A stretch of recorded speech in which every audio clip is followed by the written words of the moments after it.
Sign the check, Claire. $25,000. Consider it the price for us tolerating you this long. My Uncle Silas didn't even look at me as he pointed a manicured finger at the auction block. He had just bid money he didn't have on a prize bull solely to feed his ego, and I was the designated wallet. Beside him, my cousin Beatrice shoved her phone in my face, the live stream counter ticking up. Look guys, she laughed, zooming in on my trembling hands. The family charity case is finally paying her dues.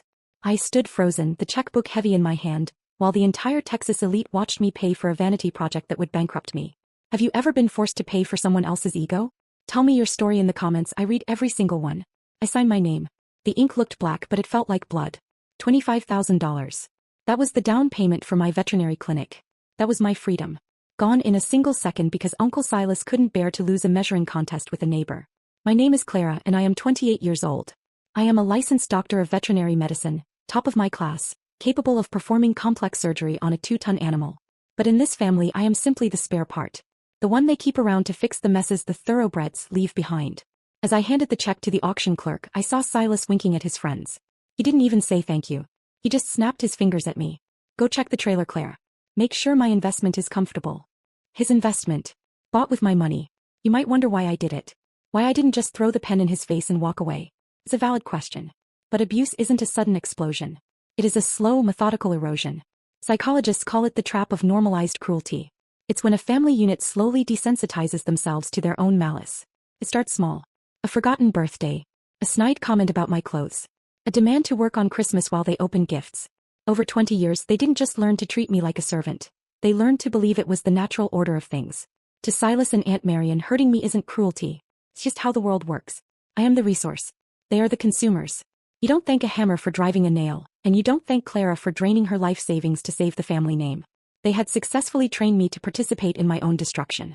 I had spent my entire life trying to buy my way into their hearts with labor, with obedience, and now with actual cash. I walked out to the loading dock. The night air was thick with the smell of diesel and manure.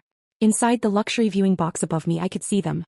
Silas was popping a bottle of expensive champagne. Beatrice was posing for selfies, the flash illuminating her perfect teeth. They were celebrating a victory they hadn't earned, paid for by a woman they didn't respect. I opened the trailer latch. The bull snorted, a massive heaving beast of muscle and instinct. He was scared. He was trapped. I reached out and touched his flank, feeling the heat radiating off him. We were the same, him and I. Prized possessions to be used until we broke. But as I stood there in the dark, listening to the distant laughter of my family, the fear in my chest began to cool. It hardened into something heavy and cold. They thought I was just a checkbook. They thought I would always be the quiet, grateful orphan. They were about to find out that even a domesticated animal will bite if you corner it long enough. The ride back to the ranch was silent, save for the hum of the tires on the asphalt. I sat in the back of the truck watching the fence posts blur by, while Silas and Marion sat up front, already discussing where to place the new bull's trophy in the den. When we walked into the main house, the air conditioning hit me like a slap, freezing the sweat on my skin.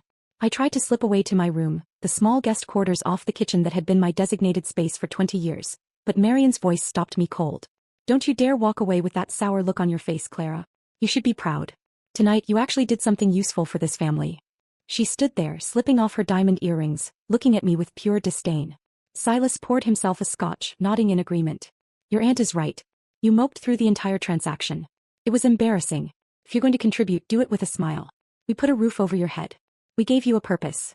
I stood there, gripping the strap of my bag until my knuckles turned white. I wanted to scream. I wanted to tell them that they hadn't given me a purpose. They had given me a sentence. But the words died in my throat. This is the invisible chain of the survivor. It's a psychological mechanism that keeps you tethered to your abusers long after you have the strength to leave. You learn early on that fighting back only tightens the noose. You learn that silence is safety. You convince yourself that if you just endure one more indignity, one more payment, one more insult, maybe they will finally let you be. It is a prison without bars, built entirely out of the hope that if you are good enough they will stop hurting you. Well, Silas barked, ice clinking in his glass. Are you going to apologize for your attitude? She doesn't need to apologize. The voice came from the hallway, quiet but sharp enough to cut through the tension like a razor. We all turned. Standing there was my grandmother, Eleanor. For the last decade she had been a ghost in this house. Frail, retired, mostly confined to her wing, letting Silas run the show while she faded into the background. But the woman standing there now wasn't a ghost. She was the matriarch who had built this empire from dirt and grit before Silas was even born. She walked into the room, leaning heavily on her cane, but her eyes were burning with a clarity I hadn't seen in years. She didn't look at me. She looked straight at her son. Mother, Silas stammered, putting his drink down. You should be in bed. It's late. I saw the live stream, Eleanor said. Her voice was terrifyingly calm. Beatrice's video. I watched my son force my granddaughter to pay for his vanity project while his daughter mocked her poverty. It was just a joke, Mother, Marian interjected, her nervous laugh shrill. We were just having fun. Clara knows we love her. Do you? Eleanor stepped closer. Because it looked a lot like you were robbing her. Give me the receipt, Silas. Now hold on, Silas bristled, trying to regain his authority. This is business. I made a command decision for the good of the ranch. Clara's contribution is perfectly. I said give me the receipt. Eleanor didn't raise her voice. She simply issued an order and the heir left the room. Silas, a 50-year-old man who bullied everyone in his path, looked suddenly like a caught child. He pulled the carbon copy of my check from his pocket and handed it to her. Eleanor looked at it, then tore it into 4 precise pieces. She let them flutter to the floor. That check is cancelled, she stated. And as of this moment, so is your authority. I am dissolving the family trust, Silas. I am taking back executive control of this ranch. Effective immediately. You can't do that. Silas shouted, his face turning purple. I've run this place for 10 years. You haven't run it, Eleanor corrected, her gaze cold as winter. You've bled it dry. And you used Clara to hold the bandage. Get out of my sight. All of you. I need to speak with my granddaughter alone. Eleanor didn't say a word as she led me down the long oak-paneled hallway to her study. She walked slowly, each step a negotiation with gravity, but her spine was as rigid as a steel beam. The silence between us wasn't empty. It was heavy, filled with the dust of 20 years of things left unsaid. When she closed the heavy double doors, locking out the sounds of Silas's tantrums, the mask finally slipped. She slumped into her leather chair, her breath catching in a ragged wheeze. She looked small suddenly, fragile. Pour us a drink, Clara, she whispered. The good stuff. We're going to need it. I poured 2 glasses of the whiskey she kept for special occasions. My hand was still shaking, not from fear anymore but from the adrenaline of seeing the giants of my childhood reduced to scolding children. I handed her the glass. Why now? I asked. It was the only question that mattered. You've watched them treat me like a servant for a decade. You watched them mock me. Why tonight? Eleanor took a sip, her eyes closing briefly. Because I have a deadline, Clara. I have pancreatic cancer. Stage 4. The world tilted on its axis. The woman who was the bedrock of this ranch, the only person who had ever looked at me with anything other than utility, was leaving. Don't look at me like that, she snapped, though her voice was gentle. I'm 82. Death isn't a tragedy, it's a schedule change. But it means I don't have time for patience anymore. This is the Guardian's silent regret. We like to think of our saviors as all-knowing, but sometimes they are just flawed humans paralyzed by hope. Eleanor looked at me and I saw the guilt etched into her wrinkles. She had spent years hoping her son would grow a conscience, hoping that if she gave him enough rope he would build a ladder instead of a noose. She had sacrificed my happiness on the altar of her maternal optimism. She had waited for a redemption that was never coming, and now, facing the end, she realized she had simply allowed the rot to spread. I thought I was protecting the peace, she admitted, her voice thick with regret. I was just protecting their cruelty. But we are done with peace. She opened the drawer of her desk and pulled out a single thin file. Silas didn't just bully you into paying for that bowl tonight, Clara. He stole from you to do it. I know, I said. I paid the check. No. She slid the file across the desk. I mean before tonight. Your parents, my daughter and your father, they left you a trust. It wasn't money, it was land. 300 acres of prime grazing land on the North Ridge. It was supposed to be your start. I opened the file. It was a deed of sale. Dated 5 years ago. Signed by Silas as the executor. He sold it. The air left my lungs. He sold my parents' legacy? He sold it to a developer, Eleanor confirmed, her eyes hard as flint. He used the money to renovate the main house and buy Beatrice that sports car. He liquidated your future to pay for his present. The rage that hit me then wasn't hot. It was absolute zero. It froze my tears before they could fall. They hadn't just been mean. They had been thieves. They had looked at a grieving orphan and seen a bank account to be raided. But that's not the worst of it, Eleanor said softly. The bull. The one he made you buy tonight. What about it? Look at the pedigree. I looked at the auction sheet tucked into the file. I traced the lineage back. The sire.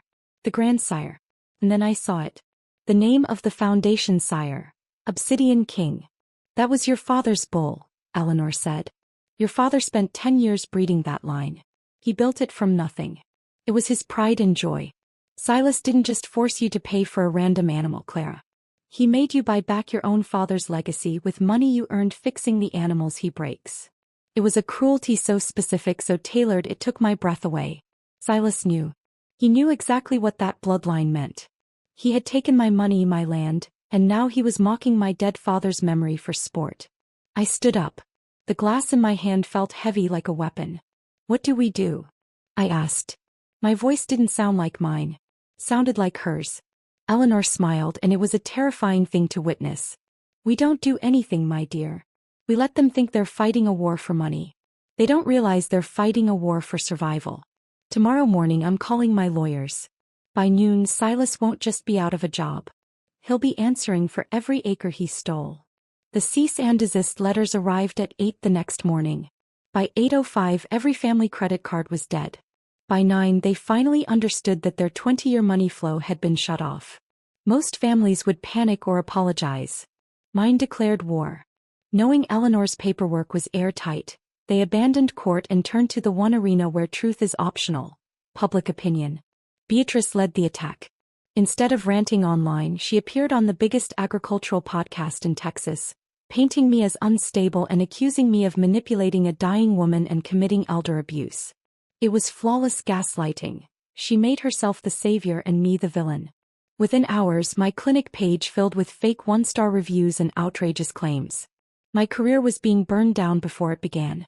I broke, wanting to hide or bargain. Eleanor refused. If you feed a shark, it just brings friends. She reminded me that without her, Silas would have erased me, empty my accounts, sell the ranch, and bury my future. This fight was not about winning an argument. It was survival. We did not answer the lies. We waited. At the Austin Cattle Barons Gala, Beatrice basked in attention, until Eleanor gave the signal. The tribute video cut to bank transfers, trust withdrawals, yacht bills, and Paris trips, all paid with stolen funds. The crowd gasped. Beatrice, still holding a live mic, shrieked that my father was never real family, and they deserved the money. Her words, broadcast to the entire ballroom, destroyed them faster than any lawyer. Indictments followed for fraud and elder abuse. They lost the house, their status, and their freedom. Beatrice's rant went viral. She lost her sponsors, her image, and her fiancé. Eleanor died 3 months later, mission complete. I inherited the ranch, sold Silas's vanity bulls, and founded the Eleanor Veterinary Clinic, built on the very land they tried to steal. I created a scholarship fund for rural students like me, kids with talent but no pedigree. That is planter's justice. True revenge isn't destruction, it's creation. Take what they used to break you and use it to build something better. Yesterday, I watched a scholarship student nervously examine her first pregnant heifer. I told her what no one ever told me: you belong here. The land finally sounded like peace, not fear. Clara didn't just survive the war. He changed the future.